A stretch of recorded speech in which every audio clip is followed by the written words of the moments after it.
Indawo abantu abadala bayibiza ngekhaya. Nanyani ifumana isizo lezimali kuhulumende kodwana ayanele ukubhadela indleko zenyanga ezifana nemiholo nokhunye. Ngezinye inyanga abasebenzi bayikhaya bamkhonoze umholo awukho. We need special medical court beds. We need a maintenance for the building. If we can get assistance with the maintenance, especially electrical.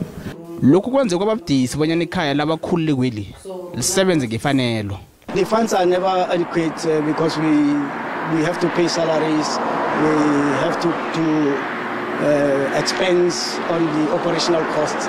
Umhlabi Mkhosi uthi abantu abadala kwafanele badose emhlweni ngonobangela walokhu. I need Rotary old age home to be a very decent old age home for our senior citizens. Umnyango wezokuthuthukiswa komphakathi bowungakabi ukunikela indawo le isibonelelo. There has been some delay with regard to the approval because of some errors on their CSD. As we speak, currently as we speak, their business plan is with our internal control to make sure that they comply. SABC akhange inikele imvume yokuthi ikhulume nalabo abahlala endaweni le kodwa abaphathi bayo bathi nanyana bathwele ubudisi abantu abadala bayalifumana ichejo.